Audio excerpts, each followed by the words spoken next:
E aí galera, graça e paz, tudo bom? Nós vamos dar continuidade aqui ao nosso estudo sobre a segunda carta de Pedro. Hoje nós vamos estar estudando sobre na verdade, os versos 3 até o 11, segunda parte do primeiro capítulo, né? E vamos lá, beleza? Eu vou ler, verso 3, diz assim: Seu divino poder nos deu tudo o que necessitamos para a vida e para a piedade, por meio do pleno conhecimento daquele que nos chamou para a sua própria glória e virtude. É interessante que a gente estudou nos dois primeiros versos, Pedro falando da graça, que essa graça se multiplicava pelo conhecimento de Jesus. A gente vai falar a ideia dele estar falando tanto a judeus quanto a gentios. E agora, nessa parte, ele vai falar do divino poder, né? O seu divino poder nos deu tudo o que necessitamos para a vida e para a piedade. Tudo que nós precisamos para a vida está nesse divino poder que nós encontramos em Jesus, que é aquele que é o que ele vai dizer no verso 2, né? E para a piedade, essa ideia da piedade é a ideia da religião, né? Que a gente vai ver na Bíblia toda, só que hoje culturalmente, quando se fala em religião, a gente vai sempre ter uma conotação negativa. Mas Pedro aqui ele quer trazer a ideia de religião, de piedade, na ideia, essa palavra no grego, quando Pedro escreve isso, ele quer dizer adorar bem, ou adorar em práticas, ou adorando, né? Então a ideia dele é assim: a gente o pleno conhecimento, o divino poder que temos em Cristo Jesus nos concede tudo para a nossa vida e para essa vida de adoração a Ele na prática, né? E aí ele continua, ó. Por meio do pleno conhecimento daquele que nos chamou para a sua própria glória. Então nós fomos eleitos em Cristo, né? E Ele nos fez habitar, na verdade Deus nos elegeu em Cristo, nos fez habitar juntamente com Cristo em Deus, né? Essa glória, essa ideia de viver em Cristo e desfrutar de tudo que Deus tem a nos dar. Glória e virtude. Essa palavra virtude, no grego também, ela tem uma conotação que diz assim, ó, compromisso com excelência, ou na verdade, excelência no compromisso. Então, nós temos um compromisso mediante a vida em Cristo, mediante a piedade que encontramos nele e mediante a participação da glória. E ele continua falando, né? Ele vai falar no verso 4: Dessa maneira ele nos deu suas grandiosas e preciosas promessas, que é a promessa de salvação, a promessa de vida plena, a promessa de estarmos com Cristo e a promessa de vivermos o reino hoje, para que por elas, a vocês, né, ou nós, nos tornássemos praticantes da natureza divina. Então, ó, a gente volta no verso 3. O poder divino de Deus nos dá tudo o que nós necessitamos para a vida e para a piedade. E aí ele vai falar no verso 4 que essas promessas e esse poder divino nos permite tornarmos participantes da natureza divina. É aquela ideia do cristão, de sermos pequenos cristos. O Douglas Gonçalves vai falar muito na ideia do Jesus cópia, né? Ser a cópia de Cristo. E aí ele fala, natureza divina e fugisse para que por elas nós se tornássemos participantes da natureza divina e fugíssemos da corrupção que há no mundo, causada pela cobiça, né? A ideia do mundo aqui é interessante porque essa natureza má, carnal, ela habita dentro de nós, né? Ela está a natureza caída e ela só há uma interferência, uma mudança das atitudes na natureza caída quando nós estamos em Cristo, né?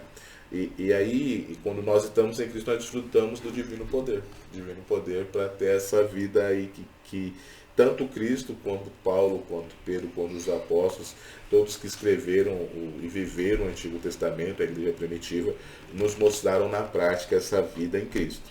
Verso 5. Por isso mesmo, empenhamos para acrescentar à sua fé a virtude. Aí ó, é interessante porque aqui ele não está falando de salvação, tá? Ele está falando de vidas salvas, porque se a gente não tomar cuidado, a gente vai falar o quê? Se nós não fazermos nada, nós não seremos salvos. Pelo contrário, salvos, desfrutando da glória de Deus, do poder divino, das promessas de Deus, você está em Cristo. Então, sendo salvo, agora, vai falar, por isso mesmo, o que ele quer dizer? Portanto, a partir de agora, então vamos lá, vocês devem, né, ou vocês vão se empenhar a acrescentar a fé. Você pode ver que é prática, né? É contínuo, né? A vida cristã, ela não é estagnada.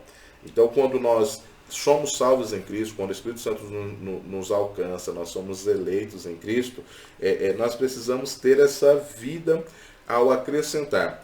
Essa ideia do acrescentar, no grego, ela vai trazer aquela ideia da prática contínua, ok? Esse imperativo de acrescentar é aquilo que a gente vai buscando todos os dias. Então, mais ou menos você ir numa fonte que ela não se esgota e você nunca está cheio o suficiente para parar de buscar, tá? E aí ele fala acrescentando a fé e a virtude. A fé é o que nós temos em Cristo. Somos salvos em Cristo, acreditamos que Ele veio, morreu, redimiu, levou os nossos pecados, pagou as nossas dívidas. Crentes nessa fé e vivendo nessa fé, a gente vai acrescentar essa fé à virtude. Você lembra que a gente falou da virtude? Que é a ideia da excelência, ou do compromisso em excelência, de fazer algo com excelência. E a virtude, o conhecimento. Você pode ver que é progressivo, né? Embora ele vai dar 7 características que a gente encontra em Cristo, mas elas não são graus de elevações, tá? Espera aí, só um minutinho.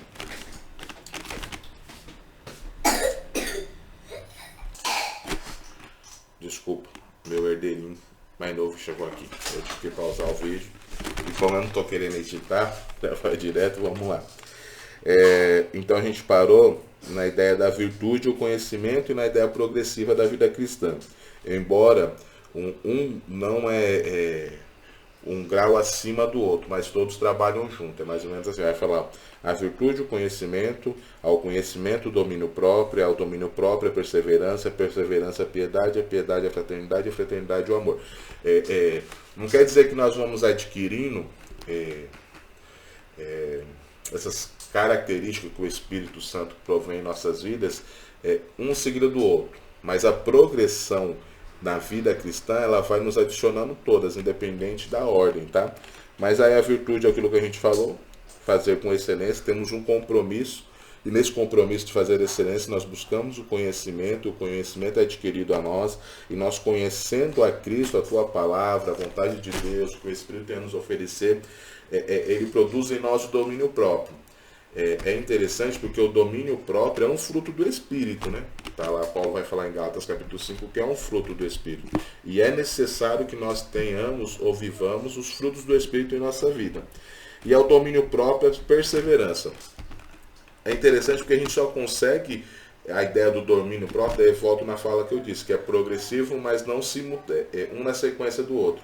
Nós só conseguimos viver o domínio próprio se nós somos perseverantes, né? Porque a perseverança, na verdade, ela acompanha o domínio próprio. Porque se nós somos, às vezes, pessoas estúpidas, arrogantes, ou não suportamos algumas questões da vida, sem o domínio próprio, nós não mostramos mudança do Espírito em nossas vidas. Então nós precisamos perseverar nessas mudanças até que o Espírito produza em nós o domínio próprio, a ponto de nós passarmos por dificuldades, passarmos por todas as crises que nós temos diárias, mensais, constantes, que ser humanos como nós temos crises, temos dificuldades, temos dúvidas, temos as nossas aflições, mas dentro desse domínio próprio, perseverando em Cristo, nós conseguimos encontrar alegria, felicidade, sustento em tudo. E aí continua. E a perseverança, a piedade, que aí a gente volta na ideia do adorar bem, né? Demonstrar o testemunho de Cristo, demonstrar o que Cristo tem para nós, a entregar a nossa vida, a não ficar estagnado, a ter essa intensidade, essa integridade de vida religiosa em Cristo Jesus. E a piedade e a fraternidade. Aí ele vai falar da fraternidade, que é o amor ao irmão, o amor ao próximo. viver unidos. A gente vai ver Paulo falando, se possível, ter de paz com todos. Paulo vai falar em Efésios capítulo 2, do verso 11 em diante, a quebra das barreiras, da inimizade entre gregos e judeus. E aí ele vai falar também... Peraí que eu... Vamos lá, eu pausei aqui de novo. Tá. Então a fraternidade, Paulo vai falar, né, como eu disse. E aí ele fala a fraternidade ou amor. É interessante que essa palavra amor que ele usa aqui é o ágape, né? Que é aquele amor divino. É o amor que não quer nada em troca, né? Então, quando a gente desenvolve a comunidade cristã, o amor ao próximo, a gente chega a ponto de desfrutar e desenvolver esse amor, que é o mesmo amor de Jesus por nós, que nos ama sem condições, vamos dizer assim, né? Aquela ideia que eu só vou amar até aqui, até o ponto que não me faz mal, até o ponto que não me ofende, e quando me ofende é ele lá, eu aqui, enfim. O amor ágape é o que não quer nada em troca. O C.S. Lewis vai falar no seu livro Quatro Amores, a ideia de que esse amor ágape é o amor dádiva, é aquele amor que é dado totalmente de graça, independente de circunstâncias ou de situações. É um amor dado que é o amor dado por nós através da própria graça dele, né? Então é o amor ágape. E aí ele continua.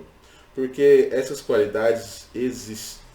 Porque se essas qualidades existirem e estiverem crescendo em sua vida, elas impedirão que vocês, no pleno conhecimento do nosso Senhor Jesus Cristo, sejam inoperantes e improdutíveis.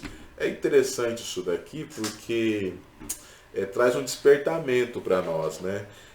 Ele vai falar assim, quando nós temos esse pleno conhecimento, quando nós começamos a desenvolver essas 7 características que ele elenca aqui, que Paulo vai elencar até em outras palavras, né? Mas um pouco parecido aqui, que é os frutos do Espírito, nós nos deixamos de ser inoperantes e improdutíveis, né? É que Jesus fala, pelo fruto nós conhecemos a árvore, né? Então, se nós como árvores ou ramos que fomos irrigados, né? Nós somos naturais de Jesus, porque Jesus veio para os judeus assim não quiseram, mas se nós fomos ali aceitos por Cristo, nós precisamos dar os frutos, e a gente só consegue quando nós adquirimos essas qualidades no pleno conhecimento de Cristo Jesus. Ele fala, todavia se alguém não as tem, é cego, só vê o que está vendo perto, esquecendo-se da purificação dos seus antigos pecados. Então, se nós não conseguimos buscar isso ou adquirir isso, nós somos cegos. Essa palavra cego que ele traz aqui no grego é como se fosse um míope, sabe? Aquela pessoa que se esforça para enxergar tal, e não consegue ver. Então, mesmo como míopes que nós somos ou éramos, nós precisamos nos esforçar a ponto que nossa visão seja aberta para desfrutar do pleno conhecimento de Cristo. Paulo vai falar no capítulo 4 de Efésios que ele intercede para que os irmãos de Efésios sejam cheios do pleno conhecimento de Jesus, para que eles venham conhecer a grandeza, a profundidade, tudo que o Espírito tem a promover por eles através da vida em Cristo. E é da mesma forma em nós. Enquanto nós não abrimos os nossos olhos para essa vida em Cristo, nós vamos ver uma vida de legalismo, nós vamos ver uma vida que não condiz com a ideia da vida cristã. É o que Tiago vai falar, que a fé sem obra ela é morta.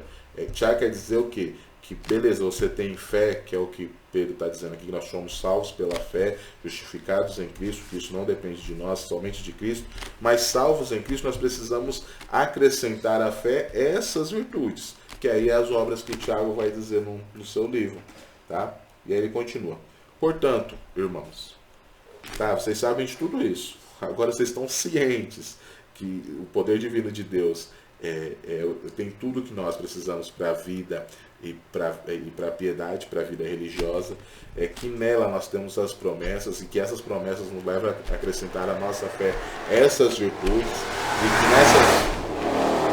e que nessas virtudes nós deixamos de ser inoperantes e improdutivos, que com essas virtudes nós abrimos os nossos olhos e vemos os nossos pecados passados e assim acrescentamos essa vida em Cristo, nos libertando da vida passada. Ele fala, portanto, então, empenhe-se ainda mais para consolidar o chamado e a eleição. Tipo assim, vocês são salvos, vocês foram eleitos em Cristo. Mas para consolidar, para reafirmar, para mostrar para a sociedade que vocês entenderam o que Cristo fez por vocês, o amor demonstrado na cruz, a entrega de Cristo, a remissão dos vossos pecados, tudo que foi proporcionado lá na cruz do Calvário por vocês. Vocês precisam se empenhar e consolidar, pois se agirem dessa forma, jamais tropeçarão. E assim, vocês estarão ricamente providos quando estarem no reino do Senhor, nosso Deus e Salvador Jesus Cristo. Essa ideia aqui de entrarem no reino, quando nós fomos salvos. Mas eu vou um pouquinho mais além. Quando nós vivemos essa vida aqui, nessa plenitude do conhecimento de Jesus, nós já desfrutamos do reino dele hoje, agora, nesse instante. Tá? Então fica aí, segunda carta de Pedro, capítulo 1, do verso 3 ao 11. Tem um outro vídeo que eu vou deixar no card, acho que é aqui em cima, tá? Falando da playlist, tem uma playlist que a gente vai deixar aqui do outro vídeo. No próximo vídeo a gente vai falar sobre a terceira parte do capítulo 1, que vai do verso 12 até o verso 21. E depois a gente vai verso 2, verso 3 e acabou o livro. E aí a gente vai voltar para o capítulo 1 do primeiro livro de Pedro. Tá bom? Deus te abençoe. Fique na graça e na paz do Senhor Jesus.